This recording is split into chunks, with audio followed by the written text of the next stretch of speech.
మాజీ మంత్రి గంటా శ్రీనివాసరావు కామెంట్. ఉత్తరాంధ్ర ఉపాధ్యాయ ఎమ్మెల్సీ ఎన్నికలో కూటమి రఘువర్మకు మద్దతు తెలిపింది. కూటమి నాయకులు రఘువర్మ గెలుపుకు విస్తృతంగా ప్రచారం చేస్తున్నారు. టీడీపీ ప్రభుత్వంలో గురువులకు అధిక ప్రాధాన్యత ఇచ్చాం. 2014లో టీడీపీ అధికారంలోకి వచ్చిన తర్వాత పండుగ వాతావరణంలో ఉపాధ్యాయ దినోత్సవం నిర్వహించాము. వైసీపీ అధికారంలోకి వచ్చిన తర్వాత అన్ని రంగాలను భ్రష్టు పట్టించింది. విద్యా వ్యవస్థను నిర్లక్ష్యం చేసింది. ఉపాధ్యాయుల పట్ల వైసీపీ ప్రభుత్వం దారుణంగా వ్యవహరించింది.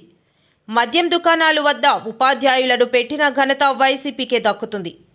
విద్యారంగం అభివృద్ధి కోసం రఘువర్మను గెలిపించుకోవాలి. మొదటి ప్రాధాన్యత ఓటుతో రఘువర్మను అత్యధిక మెజారిటీతో గెలిపించాలి. ప్రజలు తీర్పుతో జగన్కు దిమ్మ తిరిగింది. ప్రజలు ఇచ్చిన తీర్పును స్వాగతించకుండా జగన్ వ్యవహరిస్తున్న తీరు సరికాదు. జగన్ ప్రజల సమస్యలు గాలి కుదిలేసి ప్రతిపక్ష హోదా కోసం ఆరాటపడుతున్నారు. 11 సీట్లు ఉన్న జగన్కు ప్రతిపక్ష హోదా అడిగే నైతిక హక్కు లేదు. వైసీపీ పడవ మునిగిపోయింది. స్వయంగా ఆయన ఆ రోజు 23 మంది శాసనసభ్యులు ఉండి ఒక ప్రతిపక్ష హోదా ఉంటే మేము కొంతమంది ఎమ్మెల్యేలు తీసుకుంటే నీకు ప్రతిపక్ష హోదా కూడా ఉండదు అని చెప్పి అన్న వ్యక్తి ఈ రోజు తగ్గుదమ్మా అని చెప్పి 11 మంది ఎమ్మెల్యేలు ఉంటే ఈ రోజు దాని మీద ఆయన మాట్లాడటం ఎంత దెయ్యాలు వేదాలు వచ్చినట్టు అని చెప్పి తెలియజేసుకుంటూ మరి ఇప్పటికైనా కూడా నేను జగన్మోహన్ రెడ్డికి ఒకటే చెప్తా ఉన్నాను. ఎలక్షన్ ముందు చెప్పాను అది మునుగుతున్న పడవ అని చెప్పాను. ఈ రోజు అది పడవ మునిగిపోయింది. ఆల్మోస్ట్ చివరికి తనతో పాటు A2గా ఉండి తన అన్నిట్లో కూడా భాగస్వామ్యంగా ఉన్న విజయసాయి రెడ్డి గారు కూడా ఈ మధ్య పార్టీకి ఎంపీ పదవికి రాజీనామా చేసిన నేపథ్యంలో ఈరోజు ఎవరు ఉంటారు తెల్లారేసరికే ఎవరు వెళ్లిపోయారో అనే వార్త రావాల్సి వస్తుందో తెలియని పరిస్థితిలో ఈరోజు వైఎస్ఆర్సీపీ పార్టీ ఉంది. జిల్లాలకు జిల్లాలు ఈరోజు అక్కడ ఇన్ఛార్జీల దగ్గర నుంచి కూడా ఒక్కొక్కరు ఖాళీ అయిపోయి ఆ పార్టీ నుంచి బయటకు వస్తున్న నేపథ్యం. ఎందుకంటే ఇది పార్టీ యొక్క అధినాయకుడు ఉండే యాటిట్యూడ్ బట్టే. ఎలక్షన్ లో గెలుపోవడం సహజం. తెలుగుదేశం పార్టీ కూడా 1-2 సార్లు ఓడిపోయింది. ఓడిపోయిన తర్వాత కూడా నాయకుడు క్యాడర్ పట్ల లీడర్ల పట్ల ఎలా ఉండాలి, ఎలా పోరాటం చేయాలి, ఎలా పార్టీని ముందుకు తీసుకెళ్లడానికి ఒక పద్ధతి ఉంటుంది. మరి ఇక్కడ జగన్మోహన్ రెడ్డి గారికి అటువంటి ఏమి లేవు.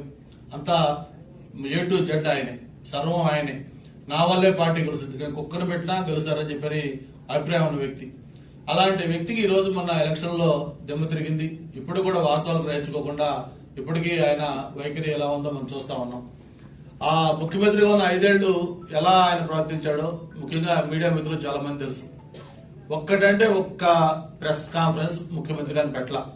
ఆయన పెట్టింది ఒకే ఒక press conference as chief minister గా.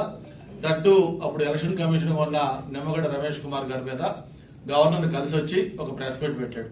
అది కూడా నేరుగా ఒక ఎలక్షన్ కమిషన్ ని ఎటువంటి అలిగేషన్స్ చేశాడో మీకు గుర్తుంది, కాస్ట్ల దగ్గర నుంచి అన్ని.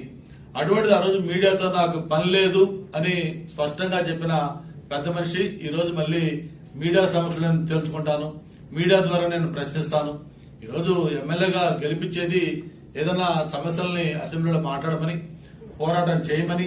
కానీ దానికి విరుద్ధంగా ఈ రోజు ఆయన నేను ప్రతిపక్ష హోదా ఇవ్వలేదు కాబట్టి నేను అసెంబ్లీకి వెళ్ళాలని చెప్పని బాయ్కాట్ చేసే పరిస్థితి చూస్తా ఉన్నాం. మరి నిన్న వెళ్లారు, ఆయన అటెండ్ అయ్యారు. ఎందుకు వెళ్లారో కూడా మీకు తెలుసు. ఏదైతే ఈ రోజు అసెంబ్లీ గైడ్ లైన్స్ ప్రకారం, రూల్స్ ప్రకారం 60 రోజులు కంటిన్యూగా కానీ ఆబ్సెంట్ అయితే తన శాసనసభ్యత్వం పోతుంది అని స్పీకర్, డిప్యూటీ స్పీకర్ చెప్పిన నేపథ్యంలో దాన్ని కాపాడుకోవడం కోసం టెక్నికల్ గా అసెంబ్లీకి అటెండ్ అయినట్టుగా అటెండ్ అయ్యి మళ్లీ దాన్ని బాయ్కాట్ చేశారు. ఇవన్నీ కూడా ప్రజలు గమనిస్తున్నారు. అది కూడా ఇప్పుడు రోజు డిబేట్ అవుతా ఉంది. ఎందుకంటే అది కూడా అవుతుంది అంటే అదైతే మళ్ళీ ఆయనకి మళ్ళీ పాతకొచ్చింది కదా, మళ్ళీ రేపు ఇంకోసారి అటెండ్ అయ్యి చేసుకుంటాను అనుకుంటాను. బట్ ఏదైనా ఒక బాధ్యత గల ప్రతిపక్ష పార్టీగా ఉండాల్సిన వ్యక్తి ఇంత నిస్సిగ్గుగా, ఎటువంటి బాధ్యత లేకుండా కేవలం తన యొక్క హోదా గురించి తప్ప ప్రజల సమస్యలను గాలికి వదిలేసి ఇలా బిహేవ్ చేయడం ప్రజలు గమనిస్తా ఉన్నారు.